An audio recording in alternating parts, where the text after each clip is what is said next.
prosseguimento, a gente veio até a formação ali da Igreja Católica, efetivamente, e nós vamos entrar num pedaço agora, num trecho, onde nós vamos trabalhar bastante com essa construção dessa instituição que acabou por muitos séculos sendo a igreja, né? Por assim dizer, o cristianismo representado, tá? Que é a Igreja Católica, a Igreja Católica Apostólica Romana. Vamos começar. Eu trouxe essa imagem aí, que é uma imagem já do papado estabelecido, né? A partir do momento que ele já se estabelece.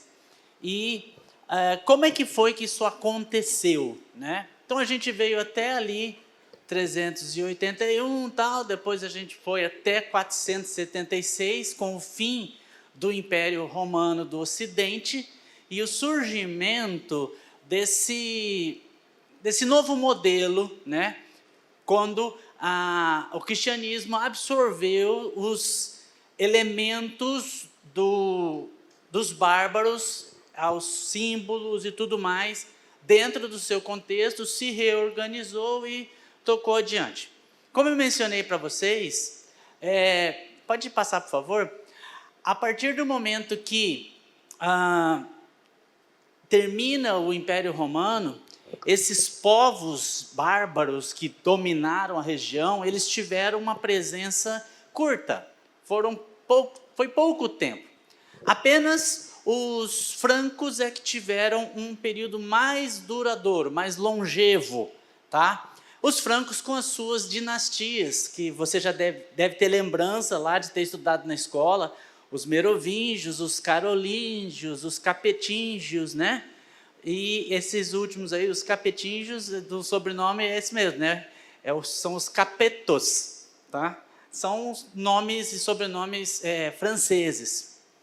A verdade é que, a partir desses francos estabelecidos, e eles também se organizando como cristãos, fazendo essa mescla, fazendo essa junção das coisas, eles começam também a um processo de cristianização. Só que é um processo de cristianização que vai acontecer após a conversão de um dos primeiros, que foi Clovis, que não é esse aqui vai ser o Carlos Magno, mas Clovis, ele se converte e ele é um dos primeiros, se não o primeiro rei dos francos, rei dos franceses, dessa dinastia, ou destas dinastias que depois vão ter mudanças, e ele começa a cristianizar o povo a partir dali. Aqui nós estamos fechando o século V e começando a entrar no século VI para frente, então nós estamos em plena Idade Média caminhando, ok? E aos pouquinhos, o cristianismo ele vai deixando de ser uma religião que a gente coloca ali como mediterrânea, porque pegando só a região do Mediterrâneo, toda a região da Península Itálica ali, e ele vai crescendo e se expandindo para o restante da Europa. Vai se expandindo através da força da espada. É aqui que nós vamos ver, depois quando chega lá ao poder Carlos Magno, tá? Quando ele chega ao poder, ele vai se tornar o imperador da cruz e da espada. É daí que sai uma frase que é muito comum, uma expressão. Quando a pessoa está sem opção, ela diz que ela está entre a cruz e a espada. Eu estou entre a cruz e a espada. Isso aí, na verdade, é porque o Carlos Magno e os reis francos, quando eles chegavam nesses povos e dominavam os povos, eles apresentavam a cruz para a pessoa. Então, olha, estou te apresentando o cristianismo, você pode ser batizado, você vai se tornar um cristão. Aí falar, eu não quero ser cristão. Bom, então vou te apresentar agora a espada, já que você não quer a cruz, eu vou te apresentar a espada. Então as pessoas e os povos que eram cristianizados, muitos desses povos, por séculos, eram assim, em público eles eram cristãos, tá? Na frente dos outros eles eram cristãos, dentro da casa dele ele não era cristão. Qualquer semelhança a alguns crentes contemporâneos é mera coincidência, né? Então você ser um cristão só para aparentar. Então eles eram assim, Então, nas aulas eu fazia essa fala, né? Eu dizia assim, então em público ele era cristão, em casa ele fazia o ritual dele, seja lá o que fosse o ritual dele. Então, entre a cruz e a espada, o cristianismo cresceu. Olha que bênção. É uma forma muito boa de evangelizar, tá? Você pode entrar nos lugares e falar para as pessoas, venha para Jesus, senão eu vou te apresentar aqui uma coisinha mais agressiva, né? Então, vejam que era um crescimento muito errado. Mas era uma religião do Estado, é uma religião de governo. E, ao mesmo tempo, começam as discussões sobre o poder temporal e o poder espiritual. Quem manda em quem? O Papa manda nos reis ou os reis mandam nos papas? Essa discussão, ela vai permear muito tempo aí, esse período a partir do século V e do século VI. Essas discussões sobre quem manda e quem não manda. Mas a igreja medieval, como eu chamo, ela vai começar a crescer cada vez mais e entrar num período que é um dos períodos mais, assim, digamos, escandalosos, por assim dizer, tá? Vamos à frente, por favor. A igreja medieval, ela foi a principal instituição naquele período. Ela ultrapassava reinos. Então, muitos reinos eram católicos. E esses reis eram normalmente coroados pelo Papa. Quando tinha uma situação de coroar um novo rei, o Papa que ia lá para fazer a coroação, ou então alguém de muita confiança do Papa. Essa instituição começou a crescer muito, muito mesmo, e crescer economicamente de forma agressiva até. Por quê? Porque as pessoas começaram a fazer as suas doações. No período medieval, a principal riqueza não era ouro, a principal riqueza era terra. Não é à toa que a gente vai lembrar lá do feudalismo, o glorioso feudalismo, que era aquele modelo econômico, aquele modelo onde as pessoas moravam naqueles feudos muito grandes. O poder dos reis durante o período feudal era um poder assim mais simbólico, e a Igreja Católica ela se aproveitou disso e ela se fortaleceu ainda mais, tendo ascendência sobre os reis. Nesse período, a Igreja Católica vai ganhar muitas terras. As doações eram feitas principalmente por senhores feudais, ou por monarcas, ou por pessoas ricas em terras, de acordo com a possibilidade de ser salvo ou não, tá? Isso é tão simbólico para esse pessoal, era tão simbólico para esse pessoal, que eles garantiam já a salvação, e aí Efésios vai ficando totalmente de lado. Pela graça sois salvos, já está abandonado ali faz um tempão, tá? Já foi abandonado. Vai ser resgatado depois, lá na frente, lá no século XVI. Mas aqui já foi abandonado. O indivíduo está ali, meio que morre, não morre, aquela coisa toda. Então ele já se garantia, falava assim, vou deixar uma doação aqui, de tanto pedaço de terra aqui e tal. E aí ele ganhava a absolvição já dos seus pecados ali, e ele já ficava se sentindo garantido para o céu. Então ele fazia isso, só que ele fazia como uma doação, voluntariamente, entre aspas. Isso vai ganhando tanta proporção, que se você, tendo a oportunidade de ir na Europa, especialmente em toda a Europa, mas a Itália vai ter bastante disso, há igrejas na Itália que são cemitérios com uma igreja em cima, na verdade. Tem uma do lado do Panteão da República, lá da formação, da unificação da Itália, que você vai andando assim, você vai andando o tempo todo sobre túmulos. São túmulos, tudo ali é túmulo, dentro da igreja. Em Saint-Denis, perto de Paris, também há um lugar que são só os túmulos dos reis, inclusive Luís XIV, Luís XVIII, Luís XVI, Carlos Martel, e uma série de outros monarcas que estão sepultados lá. É uma basílica, mas lá é um cemitério. Por que as pessoas eram enterradas dentro das igrejas? Porque eles acreditavam, e aí isso lembra muito, muito, muito os faraós egípcios. Eles acreditavam que estar enterrado, sepultado dentro da igreja, ele estava mais perto de Deus.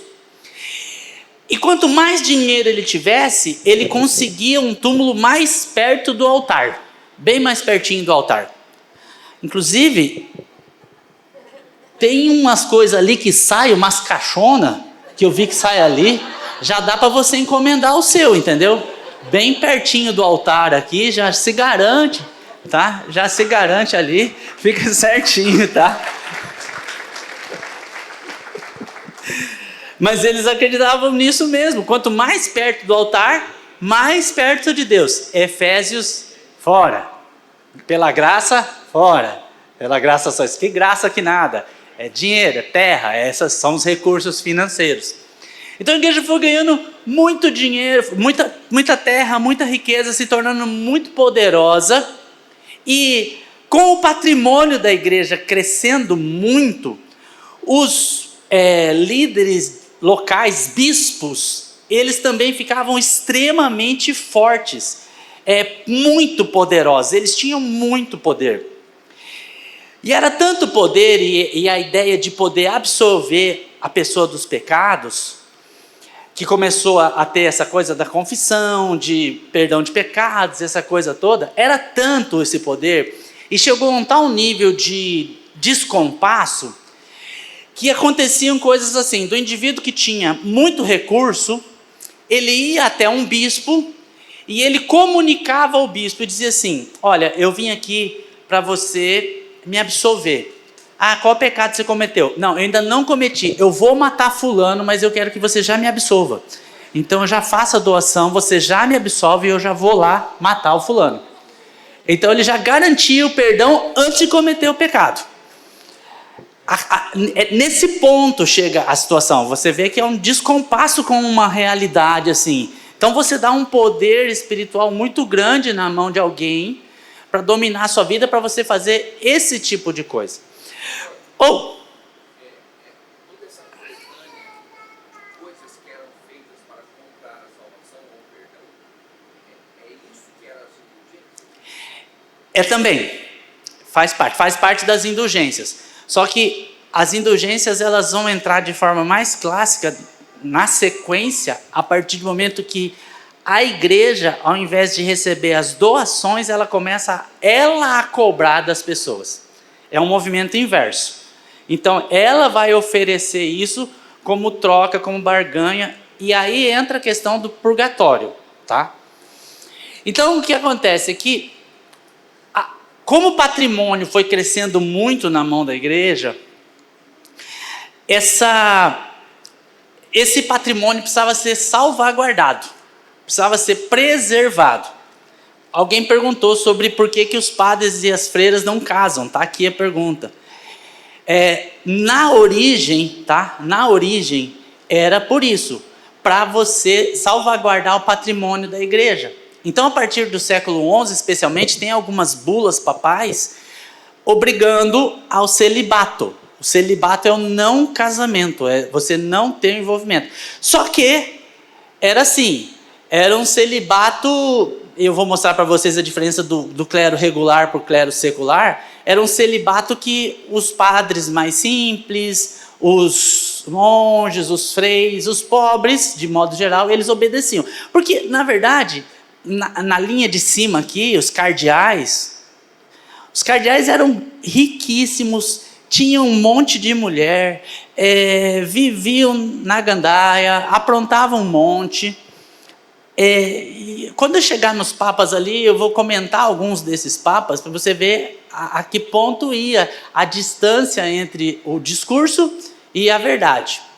Então o celibato era exatamente para preservar a igreja de ter que repartir o seu patrimônio com herdeiros, de ter que repartir esse patrimônio.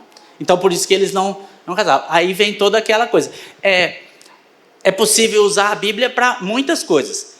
Alguém pergunta assim, em que momento a Bíblia começou a deixar de ser utilizada? Desde o começo ali, desde o concílio de Nicéia, já não se tem mais essa realidade de um envolvimento com a Bíblia e essa coisa toda. E como a alfabetização era muito baixa, as pessoas eram conduzidas pela tradição, e a tradição passava dos papas para os cardeais, para os bispos, para os padres, e chegava no povo, e o povo entendia o que era a vontade de Deus. Aquilo que o papa falava. O padre falou, isso que é a vontade de Deus. Eles não eram letrados. Então não existia um relacionamento com a Bíblia. Isso não existia. Na verdade, por exemplo, você pega Lutero. Lutero ele já tinha feito o mestrado dele quando ele começou a ter acesso à Bíblia. Então era assim, as pessoas não tinham acesso, é a tradição. É um determinismo. Deus fala através de quem? Fala através do sumo pontífice. Então, o que Deus quer é o que o sumo pontífice falou. E pronto. Não existe relacionamento com a Bíblia. Nesse período todo não há relacionamento com a Bíblia. E como eu falei, os vitrais, tudo isso era uma forma de comunicação com as pessoas. Para que as pessoas soubessem o que é. Então, vai se comunicar através disso. Tá? E é nesse contexto aqui, já entrando efetivamente num período de bastante desgaste por conta da questão econômica, que as indulgências começam a ficar cada vez mais presentes na vida das pessoas. E alguns padres se tornaram especialistas na venda de indulgências. E muitos mercadores passaram a ser muito ricos na venda de relíquias sagradas. Deixa eu explicar uma coisa. Quando o feudalismo foi se esgotando, né? Ele foi se esgotando ali pelo século XI, XII, tem um negócio que a gente chama de o renascimento comercial e urbano. As pessoas começaram a sair dos feudos. Nos feudos a pessoa tinha lá um pintor, um construtor, um marceneiro, um ferreiro, estava tudo no feudo. Os feudos já não davam mais conta, as pessoas começaram a sair para ir tentar outras coisas. Normalmente, nesses lugares que essas pessoas iam, tinham umas chamadas feiras, só que essas feiras eram itinerantes. Ia para lá, ia para cá, ia para lá, ia para cá, e tinha as rotas comerciais. Essas feiras, com o passar do tempo, começaram a ficar fixas num lugar. Então, fixou uma feira, vai ter uma feira ali. Esse povo que saía dos feudos ia para essas feiras, para prestar serviço em troca de dinheiro, para ganhar algum dinheiro. O mesmo serviço que ele fazia no feudo, começou a fazer ali. Se instalava no entorno disso, começava a ter casinhas e tal. Isso foi formando os pequenos núcleos urbanos aos quais nós chamamos de burgos. Burgos. Eram esses pequenos núcleos urbanos. Burgo é uma cidade murada. Fazia um muro em volta tal, e ali era uma cidade. Burgo. Os primeiros moradores dos burgos, ou os moradores dos primeiros burgos, eram chamados de burgueses. Eles eram burgueses. Claro que a ideia de burguesia mudou tudo, né? Mudou muito, né? Então você tem o burguês do burgo, que é um marceneiro, ferreiro, pedreiro. É o cara que mora ali, pobre, lascado, mas é o burguês. Tá ali. Depois, lá na frente, na Revolução Industrial, o burguês é o patrão, né? E hoje o burguês é playboy, é o da música lá da burguesinha, né? Burguesinha, burguesinha, burguesinha. É aquele playboyzinho, né? O playboy é o burguês, né? Ah, nossa, aquele cara tá com um carrão, burguês, né? É um burguesinho mesmo, não sei o que, essa coisa toda. Virou outro conceito, mudou muito, né? Mas inicialmente o burguês era pobre e lascado também. Ficava lá trabalhando e tudo mais. No entorno nesse lugar, sempre vai se instalar uma igreja. Vai se instalar uma igreja. Mas há um detalhe. A igreja que está instalada ali, ou ela se instalava primeiro junto da feira e depois vinham as pessoas, ou vice-versa. Mas às vezes é um lugar muito pequeno e essa igreja precisa arrecadar. Tá? Porque agora nós já estamos trilhando um caminho assim do retorno das moedas, de dinheiro. Dinheiro começa a ser necessário, tá? Essa igreja precisa arrecadar.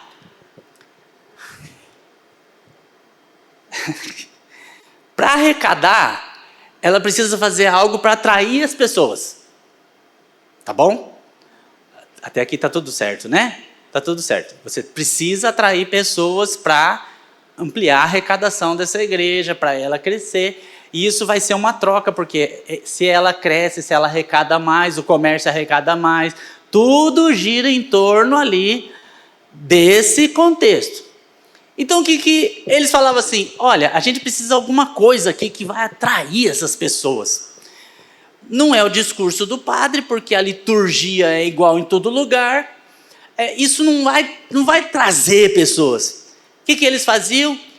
eles procuravam uma relíquia sagrada. Eles procuravam algo para atrair as pessoas para irem rezar naquele lugar. Então os mercadores começaram a vender relíquia sagrada e ganhar muito dinheiro. Assim, inclusive os reformadores diziam assim: se todos os pedacinhos da cruz de Jesus realmente forem verdadeiros, que estão espalhados por aí, se você juntar tudo, dá para construir cidades inteiras. De tanto pedacinho da cruz de Jesus que tinha para todo lado. Eram as relíquias. Vou mostrar algumas para vocês. Eu já ia mudar aqui achando que estava mudando lá. Tá tudo certo. Esse aqui é um osso, o osso de Luís IX. São Luís foi rei da França e foi canonizado pela igreja. Esse osso está na Basílica Notre-Dame, em Paris. Tinha lá um lugar chamado os Tesouros de Notre-Dame. Você entra lá, está lá o osso de São Luís. Essa é uma relíquia. Para que servia ela?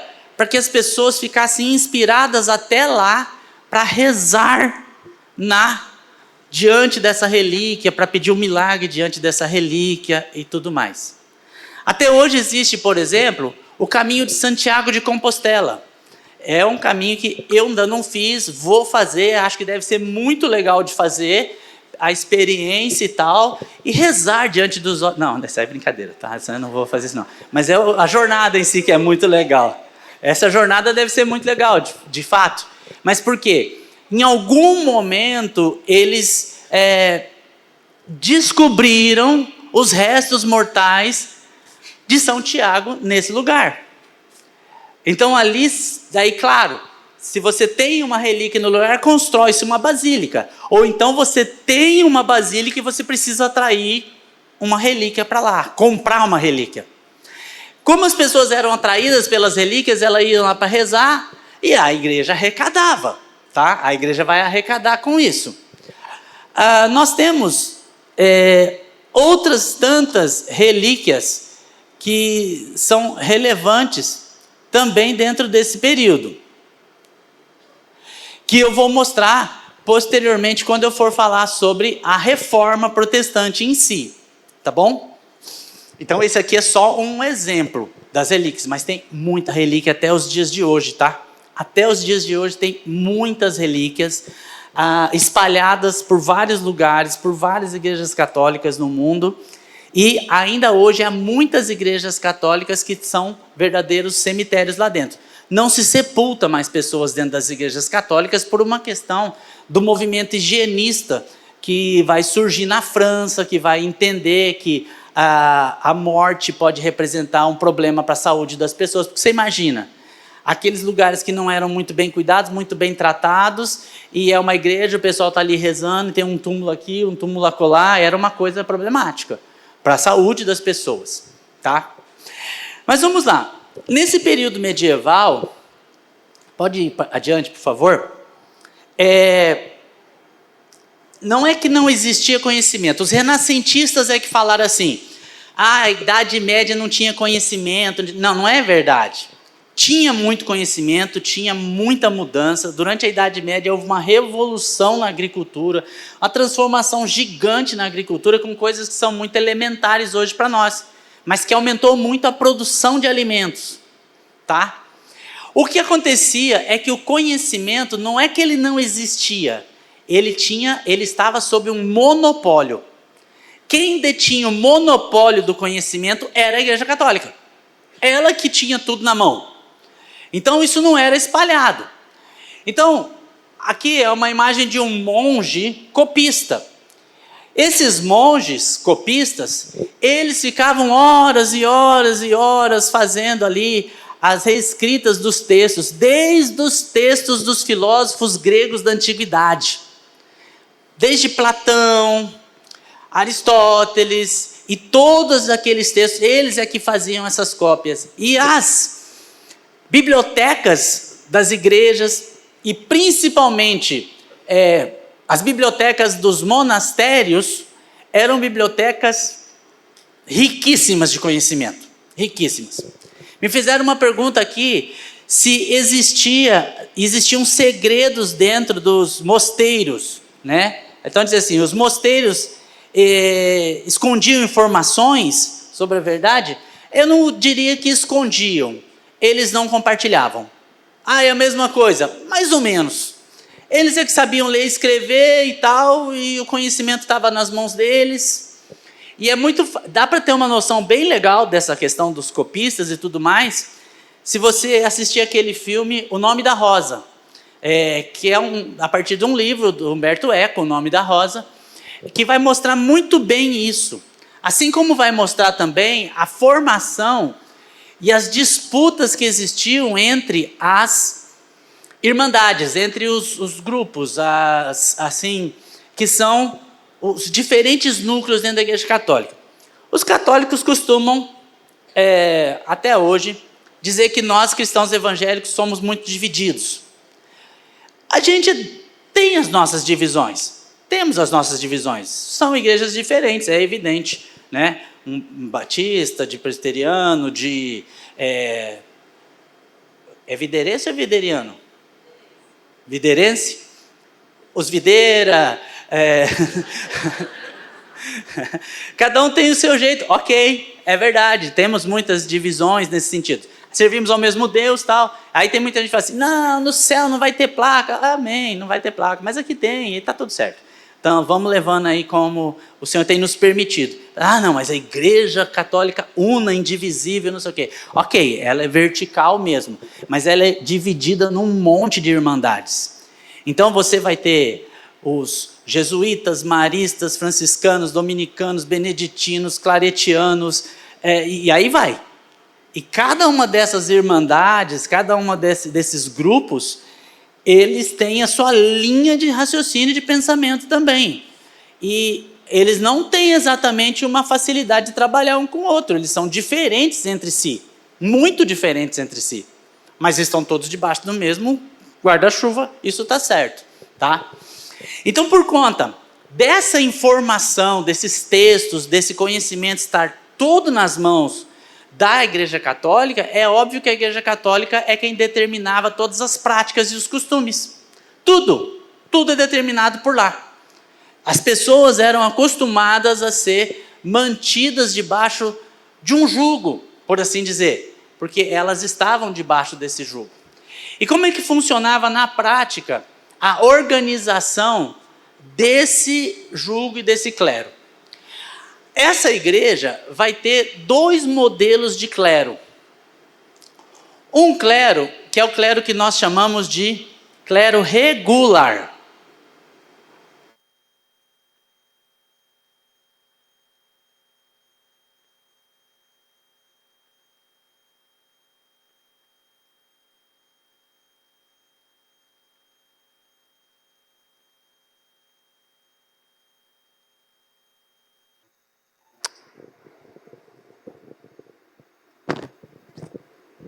Pegando a carona aqui, alguém perguntou por que houve tanta segregação da igreja evangélica, como ela começou e tal. Bom, isso aí a gente vai, quando a gente chegar depois da reforma, a gente vai ver por que essas múltiplas denominações elas estão presentes no meio da igreja cristã evangélica. Mas em linhas gerais, de modo geral, essas divisões das igrejas evangélicas têm a ver com administração, com jeito de trabalhar, com não concordo com a fulano de tal, ou Deus me deu uma visão, essas coisas assim. Basicamente é isso, né? Tem igreja que nasce a partir de uma rebelião? Tem. E Deus abençoa? Deus é misericordioso com um monte de coisa. E as pessoas pregando por uma boa causa, por uma má causa, Paulo fala que ele se fez de tantas coisas para que o evangelho chegasse. Se o evangelho chegar, tá bom. Bom, clero regular vem de regula, de regra. Esse clero, todo mundo sabe que é um clero, né? Aqui os que compõem o clero dessa igreja são os pastores da igreja, eles compõem o clero, eles são o clero dessa igreja. Toda religião tem o seu clero. O clero regular católico, essa ideia de regular, de regulum do latim, tem uma ligação com São Bento. São Bento. Porque foi São Bento, eu estou usando a expressão São porque é o senso comum, tá? São Bento foi o fundador dos mosteiros. E ele defendia uma vida cheia de regras, bem regulada mesmo, voto de pobreza, castidade. Você está vendo aqui, ó, voto de pobreza, castidade, clausura. Até os dias de hoje existem irmandades de clausura, tá bom? Existem até hoje pessoas que vão para para a religião, vão se tornar alguém de um clero católico e vão para a clausura. É gente que entra para dentro de um mosteiro e nunca mais sai de lá. Nunca mais sai de lá, tá? Fica lá dentro, porque não quer se misturar com o mundo externo, para viver uma vida lá de santidade, essa coisa toda. E de muita obediência. Esse clero vivia então nesses mosteiros ou monastérios, como você preferir. E lá dentro eles ficavam com uma vida extremamente regular. Acordar de madrugada, e se você perguntar para pessoas que são até hoje freiras, principalmente as freiras, você conversar com uma freira, tiver um contato e conversar com ela, você vai ver que ela era, até hoje elas acordam muito cedo, elas trabalham muito e tudo. Ao longo dos séculos, as famílias começaram sempre a ter um dos filhos mandado para a vida religiosa. Então era comum que as famílias abastadas tinham um filho vai ser militar, um filho vai ser religioso, um vai para a política e o outro vai tocar os negócios da família no futuro. E as filhas vão casar com gente que tenha dinheiro para poder prosseguir nesse contexto. E esses que estavam nesses lugares trabalhavam no ensino, fazendo as cópias dos textos, lá, porque já viu como são aquelas letras e vai na peninha, põe a tintinha. Era demorado para escrever uma folha, aquilo era demorado para caramba, tal. E esses, a gente pode dizer que estavam entregues a essa vida religiosa mesmo. Nós vamos ver nesses aqui os beneditinos, tá? No clero regular. Os beneditinos, por exemplo, os franciscanos e outros que eu vou mostrar essas ordens. E o clero secular. Esses aqui era bomba. Porque esses aqui, séculum, é de secularidade, é de você estar na sociedade, tá? Está na sociedade. Esses aqui viviam então no conjunto da sociedade, só que aqui é que essa promiscuidade aparecia com muita clareza.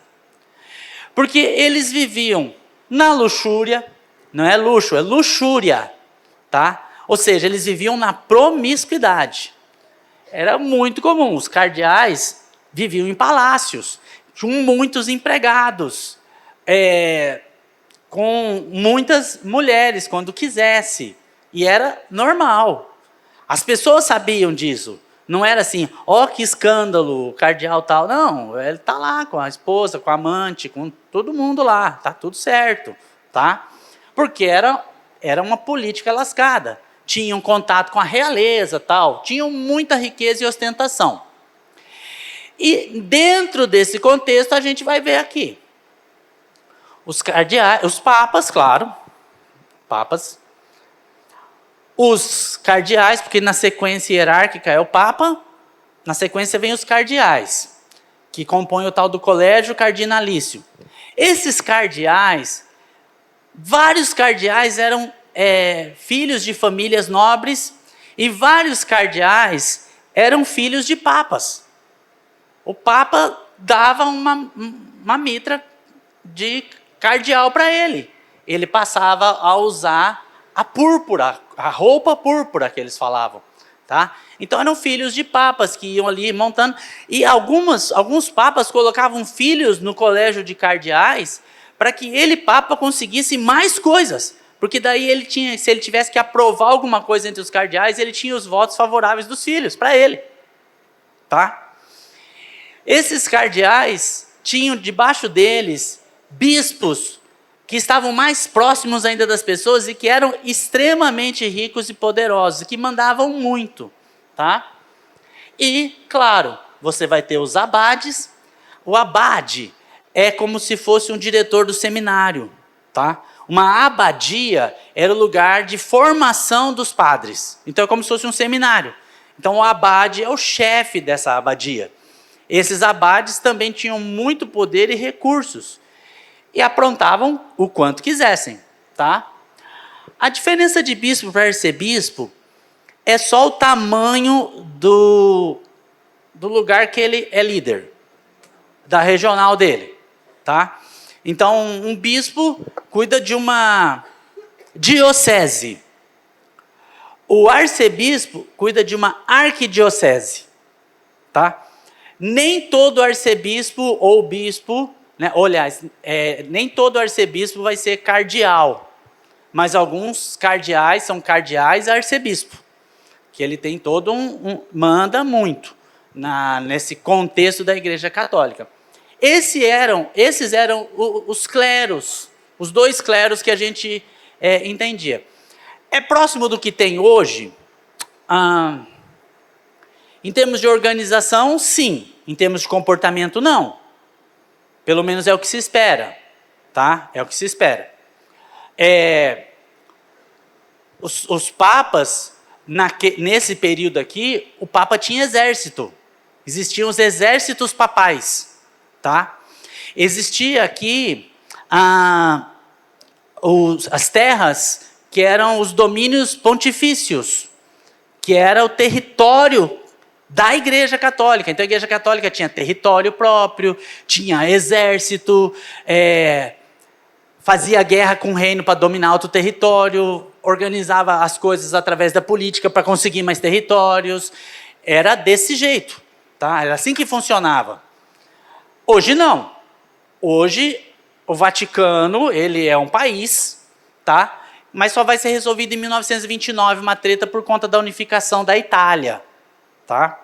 Por conta da unificação da Itália. E você vê como que as coisas são muito próximas. Como que pode determinadas coisas serem tão próximas? Eu vou dar um pulinho e vou voltar, tá? Eu volto aqui daqui a pouco. No Brasil, em relação ao Brasil. Quando começou o processo de unificação da Itália, porque a Itália era um conjunto de estados independentes, tá bom? Um conjunto de estados independentes. Quando começou o processo de unificação da Itália, e lutaram pela unificação da Itália, entre eles Giuseppe Garibaldi, Anita Garibaldi, que é brasileira, né, aqui de Santa Catarina, lutou lá pela unificação da Itália, essa coisa toda. Um dos envolvidos era o Papa, porque o Papa defendia que a Itália deveria ser unificada sob o governo papal. Sob o governo papal. A Itália deveria ser uma federação sob o governo do Papa. E aí o que acontece? Não deu certo. Não deu certo. Entre outras coisas, não deu certo porque o Vítor Emanuel II lá acabou vencendo, o Giuseppe Garibaldi ajudou ele e tal, e eles prenderam o Papa, deixaram o Papa preso dentro do Vaticano. Dali do final do século XIX até 1929, os papas praticamente não saíam de dentro do Vaticano. Quase não saíam de dentro do Vaticano. Só foi ser resolvido isso com o Tratado de Latrão, assinado em 1929, quando Benito Mussolini, sim, Benito Mussolini é quem organizou a situação da Igreja Católica. E transformou aquele pedaço no Vaticano num país independente. Por isso que, atualmente, o Papa, ele mais do que um líder religioso, ele é um chefe de Estado. Então, quando ele visita outro país, ele é recebido normalmente pelo presidente daquele país. Não é porque o presidente daquele país é católico, não. É porque é um chefe de Estado chegando no outro Estado. Então é por isso que ele é recebido assim. Mas ele fala assim, o que tem a ver com o Brasil? É simples. Esse mesmo Papa, que teve essa treta lá na unificação da italiana, ele mandou uma ordem para o Brasil, dizendo assim, exclui todos os maçons da Igreja Católica. Para o Brasil. Mandou para o Dom Pedro II a ordem. O Dom Pedro II, a rigor, ele era maçom também, tá? Mas o Brasil, no período do Império, ele era as cabeças pensantes e o poder no Brasil estava nas mãos da maçonaria. Tá? Os principais líderes do Brasil eram maçons. O Dom Pedro falou assim, não vou expulsar os maçons da igreja. Jamais que eu vou expulsar os maçons da igreja. Mas os bispos de Recife, da região do Recife, lá naquela região de Pernambuco, excluíram os maçons. Aí, o que aconteceu? Como eles excluíram os maçons, o governo de Dom Pedro II mandou prender os bispos. Prendeu os bispos. Brigou com o Vaticano. O que a igreja fez? Retirou o apoio que dava de sustentação ao imperador Dom Pedro II. Não demorou muitos anos, o império ruiu. Então você pensa assim, nossa, a igreja católica, será que ela tem tanto poder? Tem. Sempre teve. Tá? A ponto de derrubar governos. Isso só para fazer uma pontezinha com o Brasil mais contemporâneo. Tá? Voltando aqui. Vamos ver algumas dessas ordens monásticas. Por favor. A primeira aqui que eu quero citar. Os franciscanos. É a primeira ordem mendicante, e é isso mesmo, de mendigar, tá? Durante a Idade Média. E aí tem a figura do Francisco de Assis, tal, que aí tem até a citação famosa, né? Onde houver ódio, que eu leve amor, onde houver guerra, que eu leve a paz, onde houver não sei o que eu leve o perdão, tal, que é a fala de Francisco, São Francisco de Assis. Ele foi caracterizado, essa ordem é caracterizada pelo voto de absoluta pobreza. Então os franciscanos não têm apego a nada em termos de riqueza. Aí uma curiosidade. Entre as muitas coisas pitorescas que acontecem na vida, a minha casa tem duas. A primeira que é assim, eu sou nascido em Ourinhos, no interior de São Paulo. Cidade maravilhosa ali na beira do Paranapanema, atravessa a ponte em Jacarezinho, tal, ali, onde meu sogro e minha sogra moravam. Eu sou nascido em Ourinhos, minha mãe nascida em Ourinhos. A família do meu sogro e da minha sogra é tudo da região ali, né? Garça, Birarema, tudo aqueles pontos lá, naquela região e Ourinhos. Fernão Dias, aquela região ali. Galha, tudo é dali. Eu nasci lá, mas meu pai era meio nômade, então dali, meu pai mudou com a gente para Maringá, onde nasceu minha irmã, Lidiane.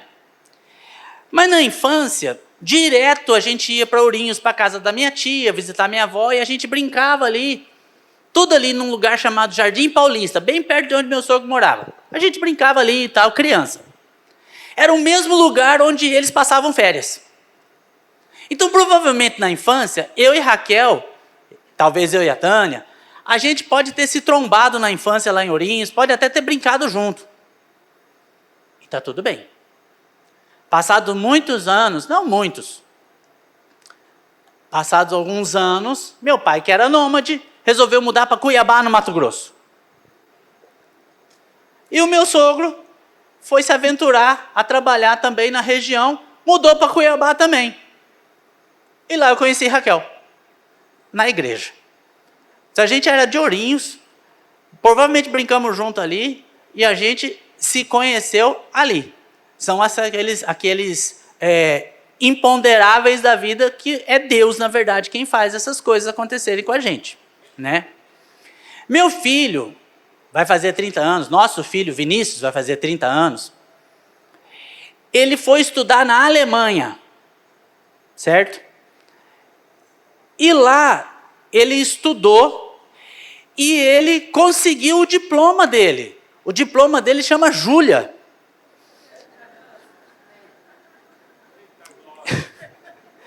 Ele foi para a Alemanha, meu cunhado Christian, junto com o Silvio, mas eu lembro que foi o Christian primeiro que eu ouvi falar isso. Assim, ele vai para Berlim, é legal. Conheço muito o pastor de Berlim, Ricardo Bertoldi. Teve aqui esses dias, não é? Conheço muito. Vou te passar o... Já ligou. Meu Christian é assim. Já liga. Ô, pastor Ricardo, não sei o quê, meu sobrinho tá indo morar aí, bababá, tal, daqui a pouco ele aparece na igreja, não sei o quê, dá um apoio para ele aí, tal, não sei o quê, não sei o quê. Nos primeiros meses, meu filho foi, mas não ficou muito animado, ia, mas não ia, aquela coisa meio assim e tal. Convidaram para ir numa célula. Convidaram para ir numa célula. Quando ele chegou na célula, lá ele conheceu a Júlia. Detalhe, o pessoal fala assim, cara, mas você sai do Brasil para a Alemanha para conhecer uma brasileira na igreja e casar com uma brasileira lá? Sim, só que a minha nora, ela é brasileira e ela já morava lá há mais de 10 anos, e ela é do Recife, ela é nordestina. Ela fala em alemão com sotaque nordestino. Ela fala alemão fluente com sotaque nordestino, né? Quando Silvia e a Tânia estiveram lá, pro casamento deles, tia Tânia, tio Silvio, titio, titia, né? Ela fala nordestino. E a gente foi para Recife, eu e Raquel, fomos para Recife conhecer a família da Júlia. Você já vai entender porque eu estou contando toda essa história. E um dia lá, o pai da Júlia, vamos dar uma volta na cidade de Recife. Eu fui andar. E chegamos numa igreja, que a igreja é toda em ouro, pó de ouro, a parede, assim, ela foi toda construída de pó de ouro, a parede, assim. E ela tem uma grade, inclusive, enorme. Eu fui descobrir depois que eles construíram uma grade, você só pode entrar através do museu, porque algumas pessoas iam para a igreja e raspava a parede para pegar o pozinho de ouro. Então eles fizeram uma grade. Então hoje você entra lá, mas você entra através do museu e tal. Aí eu falei assim, escuta, mas deixa eu falar. Como assim essa igreja é franciscana e tem ouro para todo lado? Perguntei pro historiador lá, que era o cara que estava orientando a visita. Ele falou assim, porque mesmo entre os franciscanos tem uma divisão. Então você vê. Aquilo que eu mencionei para vocês, não é tão unido assim. Tem perspectivas diferentes, tá? E a Igreja Católica, ela continua se readaptando a novos tempos. Eu falei do santo jovenzinho, mencionei o santo jovenzinho, mas agora se você vai, por exemplo, você vai a Notre Dame, ou algumas outras igrejas, basílicas grandes, que elas são todas divididas em capelas, assim. Dentro dessas basílicas já tem capelas só para chineses. Porque eles também querem ganhar os chineses agora. Então você vê como que parece uma coisa muito antiquada, tá muito. A gente que se engana. Estão antenados com as coisas que estão acontecendo. Nós que às vezes estamos um pouco devagar, né? Nós ainda não temos as células em mandarim aqui, eu acho. Não, né? Mas não se engane, eles estão aí. Os chineses estão entre nós, eles já chegaram. E eles logo vão dominar bastante coisa. Então a gente tem que ganhar os chineses para Jesus também. Então os franciscanos, era essa a ordem. Vamos lá, passa para frente. Deixa eu falar uma coisa. Tem criança aí, né? A hora que a gente for olhar esse videozinho aqui, é um videozinho de 1 minuto. 1 minuto e pouquinho. Mas ele vai mostrar os instrumentos da Inquisição. É esse link. Não sei se é clicável, dá uma olhada lá. Se não for, é esse vídeo aí. Ele vai mostrar os instrumentos inquisitoriais. Por que eu estou mostrando os instrumentos inquisitoriais agora? Porque os dominicanos é uma ordem monástica a partir de São Domingos Guzmán. Esse cidadão aqui está sepultado em Bolonha, na Itália. É possível chegar lá e ver o túmulo dele, que é também uma relíquia sagrada. Aliás, existem corpos preservados entre as igrejas católicas aos montes por aí. Essa ordem, que foi fundada em 1216, ou seja, no século XIII, era também mendicante, mas eles se auto-intitulam a Ordem dos Pregadores. tá? Existem escolas dominicanas. Eu trabalhei numa escola dominicana, das freiras dominicanas, mas existem dos padres dominicanos e das freiras dominicanas. E eles se diziam a ordem predicante e dos estudos. Essa é uma característica dessa ordem. Tanto que São Domingos Guzmán vai ser representado ali, lendo, estudando. Então, eles se dedicaram muito a essa questão da educação. Diga-se de passagem, foi uma das grandes ferramentas da Igreja Católica na colonização do Brasil, foi utilizar a formação escolar. Não é à toa que nós temos muitos colégios jesuítas, universidades como a PUC, por exemplo, a PUC Paraná é dos maristas, é da ordem dos maristas. Tem maristas aqui também, com certeza, eles estão em vários lugares, os salesianos, né? Dom Bosco fundou a ordem dos salesianos. Aqui tem colégio salesiano que eu acho que eu já vi, da outra vez que eu vi, lá no centro eu vi, parece. Tá? Só que esses mesmos dominicanos que iam pregar, ensinar, não sei o quê, eles lideraram o processo chamado a Santa Inquisição. A Santa Inquisição foi uma das coisas mais violentas que já existiu, monstruosas que já existiu. Eles, principalmente as mulheres, sofreram muito. Porque as mulheres eram chamadas, muitas mulheres eram tratadas como se fossem bruxas. Não é que ela fosse bruxa, mas digamos, aquela mulher que não está dentro do modelo que se espera de sujeição, ou que sabe fazer lá um remedinho, um negócio ou outro, é bruxa.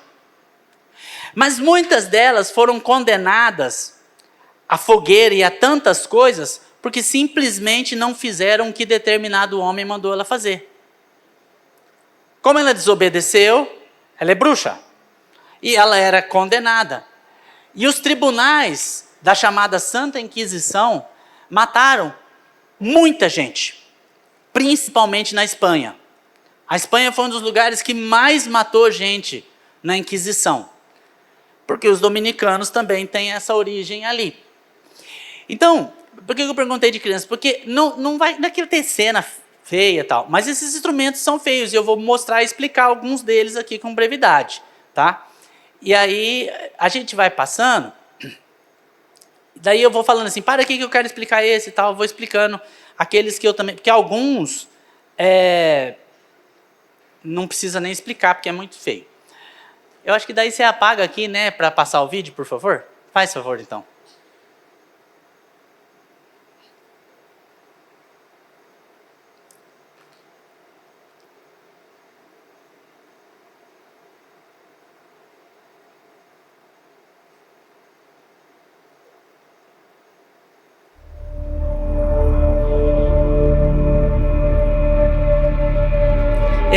Pode dar uma pausinha. Esse aqui, eles iam puxando a pessoa e vai esticando a pessoa. Vai esticando a pessoa, esticando, vai esticando um pouquinho por vez, tal. E tá ali o religioso ali, né? Ou você confessa, ou não sei o que, tal, que você é um herege, que você, sei lá, nega a Deus, coisa assim. Então, é bem feio. Esse aqui era um dos que as pessoas mais tinham medo, assim. Vai. Essa donzela de ferro, pode parar. Ela aqui dentro é cheia de cravos, assim. Cheia de cravos. E a pessoa era colocada ali dentro e ia sendo fechada. E os cravos vão entrando tudo nela, assim. Então ela não morre de uma vez. Ela vai morrendo devagarzinho. Porque a ideia é ir matando aos pouquinhos, para ver se a pessoa confessa a heresia dela, certo? Então, é um ataúde antropomórfico, ou seja, quer dizer, ele tem a imagem de animal e de homem ao mesmo tempo, mas a ideia é ir perfurando a pessoa e a pessoa vai sangrando aos pouquinhos. Vai.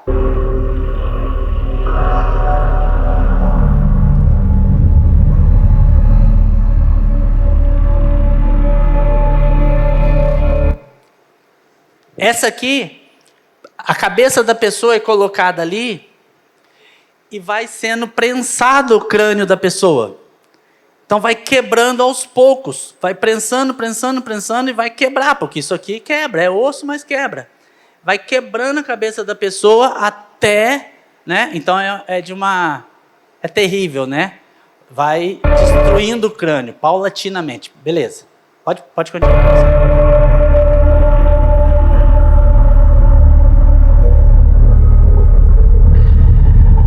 Essa também, eles vão estirando a pessoa, mas diferente daquele outro, essa pessoa vai sendo estirada aqui, e à medida que ela vai puxando essas rodas, essas coisas, que é uma espécie de rolinho, então vai passando, o corpo vai passando, sai de um cravo, entra no outro, sai de um cravo, entra no outro, e vai esticando o corpo da pessoa ali, e vai sangrando aos pouquinhos. Terrível. Vai.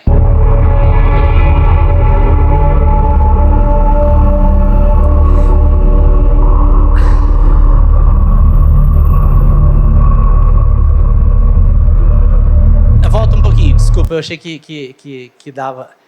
Esse aí. Esse aí é colocado aqui na pessoa, travado aqui. E a pessoa fica travada ali, né? Até morrer sem ar, na verdade. Ela vai ficando sem ar. Então, como se fosse colocar um negócio aqui, outro aqui, e o indivíduo vai perdendo completamente. Ali mostra um pouquinho de como fica a pessoa, né, nessa posição aqui, com esse negócio. E pode parecer, esse aí dói menos. É mais ou menos. A questão aqui não é tanta dor. A questão é o desconforto que vai gerando até matar a pessoa sem fôlego, sem ar, né? Vai.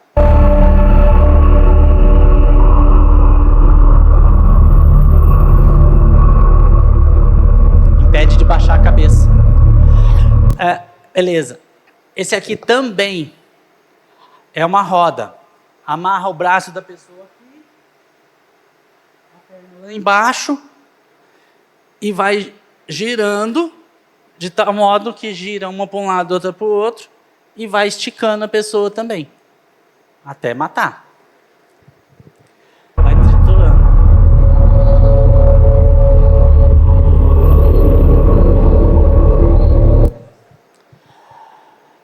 Bom, essa aqui eu não preciso nem explicar muito, né? Essa imagem já mostra. Eles colocavam a pessoa assim e deixavam o próprio peso da pessoa fazer o serviço de matar a pessoa, né?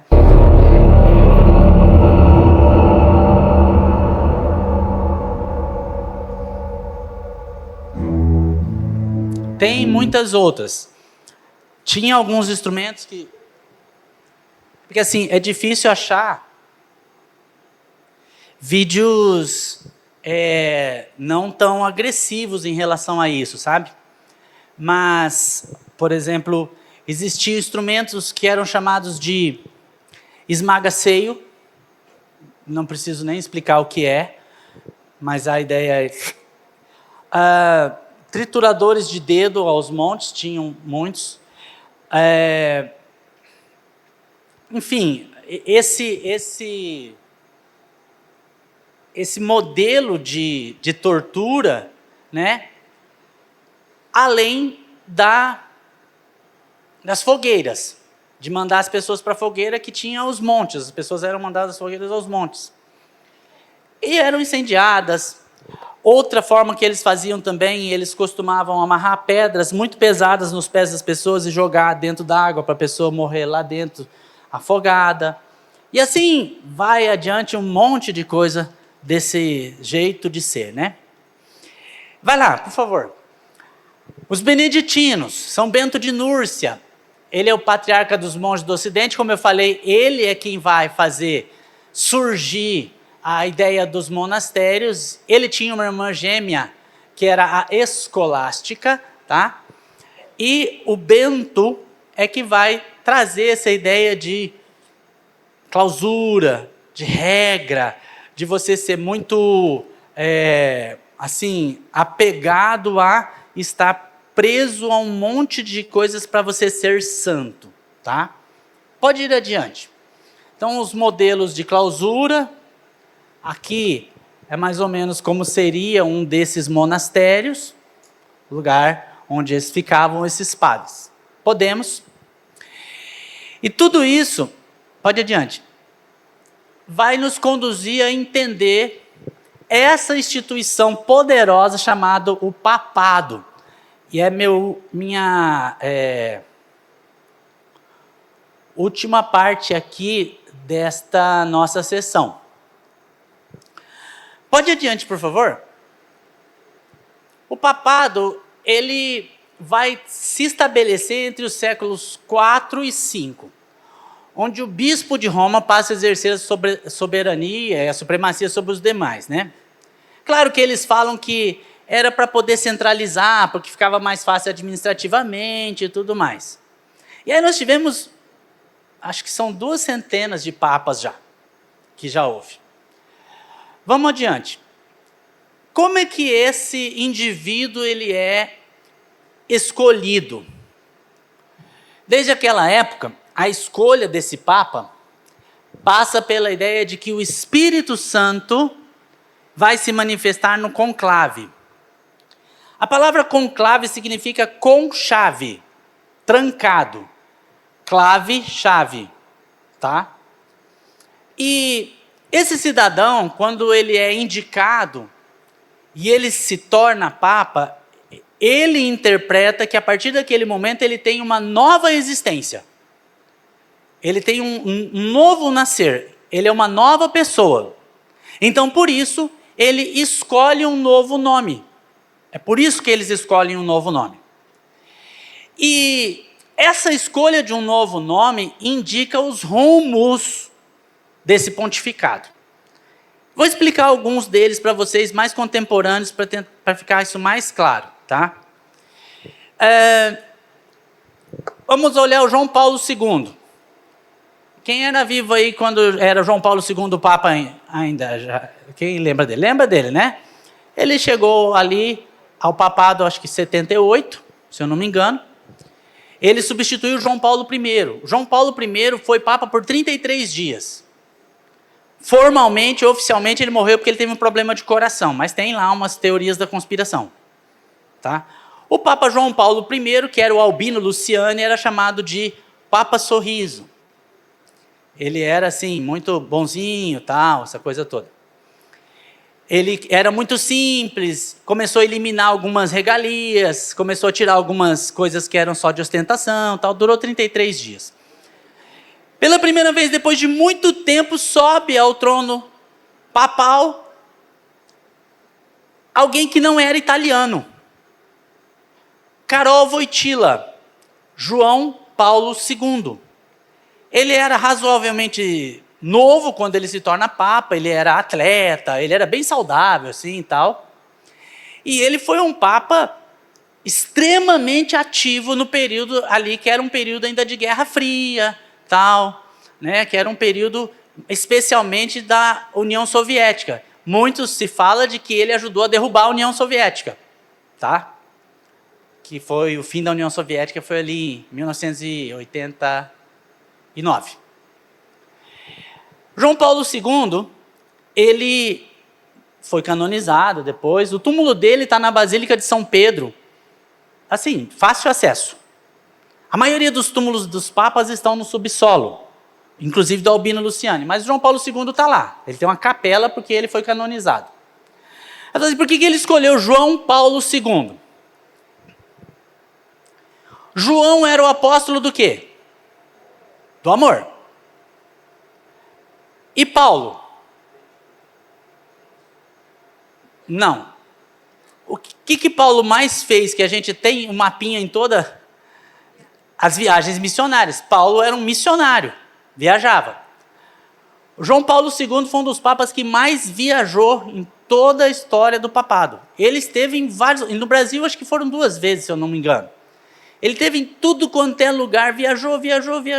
Ele era um evangelista, ele se dizia um evangelista. Um cara amoroso, missionário, um evangelista.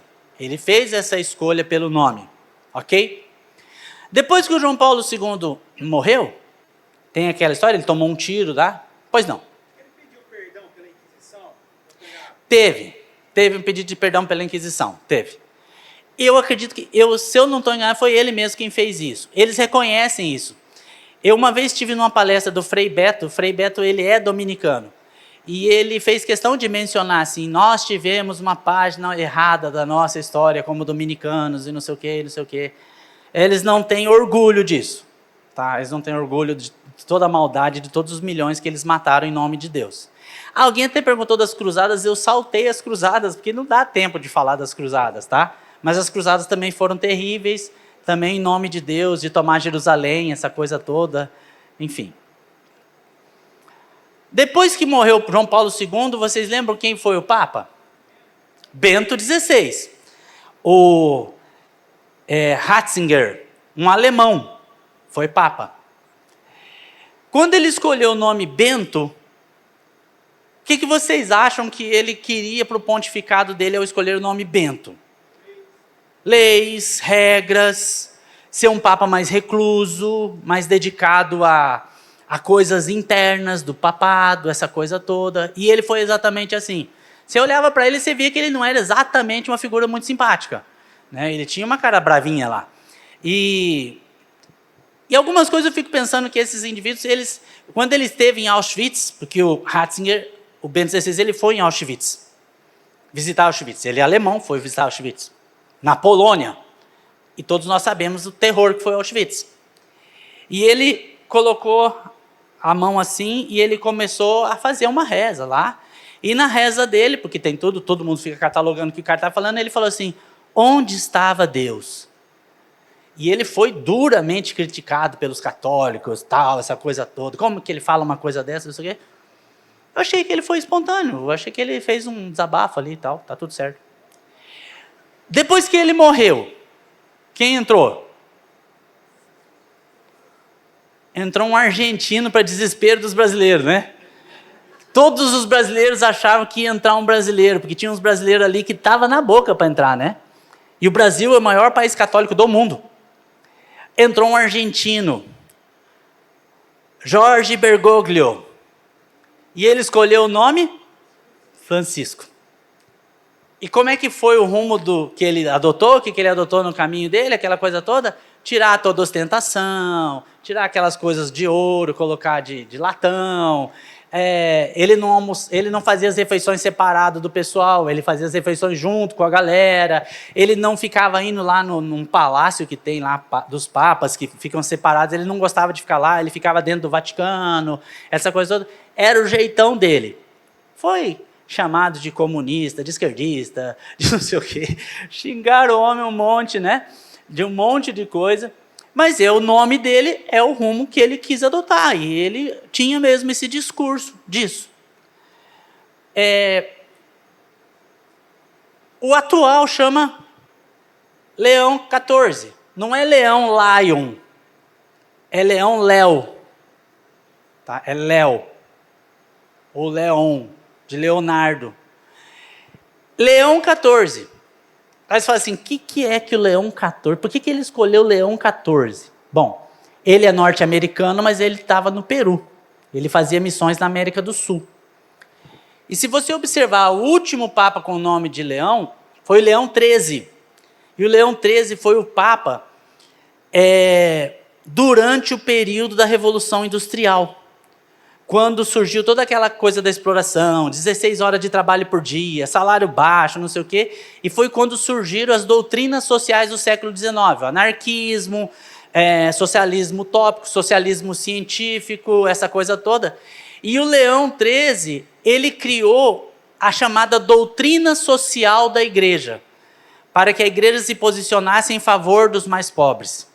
Então, se você vê, por que o Leão aqui escolheu, o 14 escolheu ser leão? Porque ele também quer esse mesmo modelo de trabalho para a vida dele. É essa a ideia dele. Pode passar um, por favor? Aqui eu tenho o nome de vários deles. Vários deles, aqui. Então, cada um deles teve a sua característica, o seu jeito de ser. Por exemplo, Calixto III Alonso de Borja.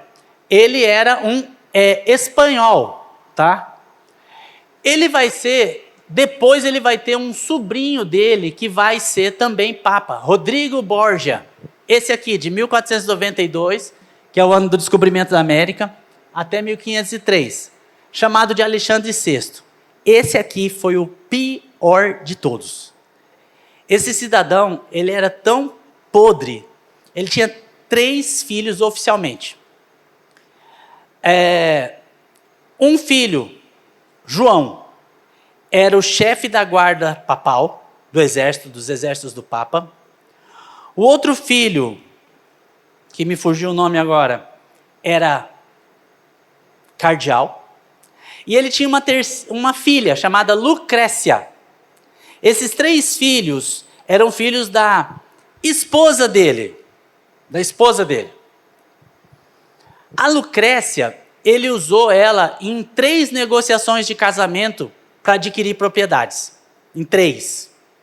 Ele casou ela com um indivíduo lá, de uma das famílias nobres da Itália. Depois ele deu um jeito de resgatar ela desse casamento, anulou o casamento, depois que ele já tinha pego a propriedade, negociou ela com outro cara. Eu estou falando sério, negociou a filha com outro cara, até que veio um 3º casamento. Esse cidadão, Alexandre VI, ele teve tantas amantes, e ele foi tão assim errado na vida, que não tem nem como aceitar um indivíduo desse numa posição religiosa. E o próximo que nós vamos trabalhar, porque daí a gente já vai falar da Reforma Protestante, vai ser o Leão X, que vai ser aqui, ele é da família Médici, que era uma família poderosa, assim como a Delhove, Piccolomini, Borgia, todos eles são muito poderosos, o Roncalli. É com o Leão X que vai acontecer a Reforma Protestante em 1517, tá? Que vai ser o nosso último pedaço de trabalho. Passa aí, por favor. Só para fechar aí com a imagem de alguns desses, né? Que são os últimos papas, João XXIII, Paulo VI, João Paulo I, João Paulo II, Bento XVI, o Francisco, Pio XII, esse aqui. Há muitas acusações de que ele teria sido um papa colaboracionista com o nazismo, porque ele não se posicionou diante do nazismo e tal. Tem lá umas... existem até livros, Pio XII, o Papa do Hitler, coisas assim, né? Mas eu não vou entrar nessa seara não, tá bom? Falei bastante até agora. Tudo bem até aqui?